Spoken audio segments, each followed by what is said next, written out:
There is a teaching that has been really helping me in my personal practice lately, and I want to share it with you. It always has. I've known about it for a long time. Um, Living in this rough side of the universe, being human, we see a lot of cruelty in the world, wars and divisiveness and hatred and greed. Of course, the whole Buddhist path is moving against the stream of those strong inclinations of being a human.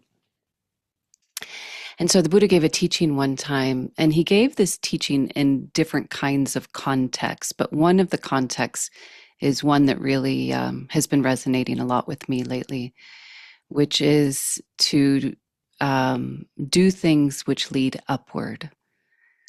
The Buddha's teachings is always based in the law of cause and effect. If we put in causes in our lives, then there'll be certain effects. This is a law that is universal, whether you see it, whether you believe it or not. It exists, and it has a moral component to it. In other words, if we put in good actions, helpful actions, kind actions, compassionate actions, generous actions, that has a positive effect in our lives. And then when we put in what they call unwholesome actions, we hurt people, it will have a negative effect. We'll experience the quote unquote karma of it, the effect of that action. So when we see cruelty in the world, we can get disheartened, or when cruelty or unkindness in some way is put towards us, which being in this world, we will have that happen to us. People will lie to us. They will maybe try to cheat us or be cruel to us in some way. The Buddhists gave this in a sutta, said that all wholesome mind states lead upward, and all unwholesome mind states lead downwards. So if we put in the cause for wholesomeness, and it will lift us up. And this is something I observed in my life almost immediately as I started practicing meditation, as I started practicing making sure that I was not harming others, as that I started practicing being more helpful to others, less selfish. I noticed my life get really uplifted. I had this feeling of protection. And they say the Dharma protects, and it's just something that I really, really, really felt. And so the Buddha said, though others may be cruel, we will abstain from being cruel. This is the path leading upwards, or to lead us upwards. Others may lie, but we will abstain from lying. This is the path upwards. Others may use harsh speech or divisive speech, but we will refrain from doing that to lead us upwards.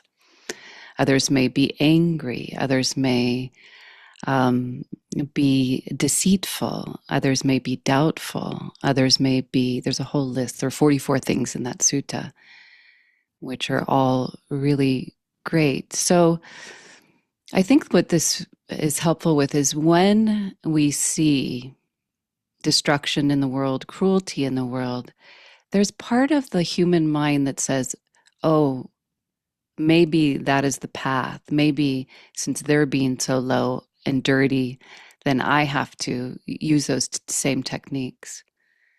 But if we do that, then that's certainly going to bring us down. But if we abide saying, okay, they can act that way, it's like a good, clear, personal boundary. You're not responsible for other people's actions. You aren't to blame for other people's cruelty or lies or hatred. And your practices or our practices, the reactive mind will want to retaliate or lash out. But if we do that, then it's a path downward for us. So it takes a kind of tolerance. The word khanti means patience, tolerance, forbearance, said to be the highest virtue in a lot of different traditions, and same with the Buddhist tradition, where we tolerate and do not allow ourselves, you could say, in the way we do in the West, taking the high road. We take the high road. But really tuning into, you may not see right away how that will be helpful for you, or you may fear that you're not protecting yourself in some way. But if you put in those causes with a sense of faith, trust, and confidence, let the effects happen, then you will see that you get uplifted, that you get protected from your practice, from the Dharma. And so the Buddhist teachings are always, in meditation practice and mindfulness practice, is always bringing our attention back in on ourselves. In the present moment is when we put in causes that will surely have an effect in your life. This, Eckhart Tolle says, is the primary purpose of our life, is to know the quality of our consciousness in the present moment. Why would that be primary? Because it's a creative force of your life. So it's what's creating your life. So it's not a theoretical, it's a very visible law, this law of cause and effect.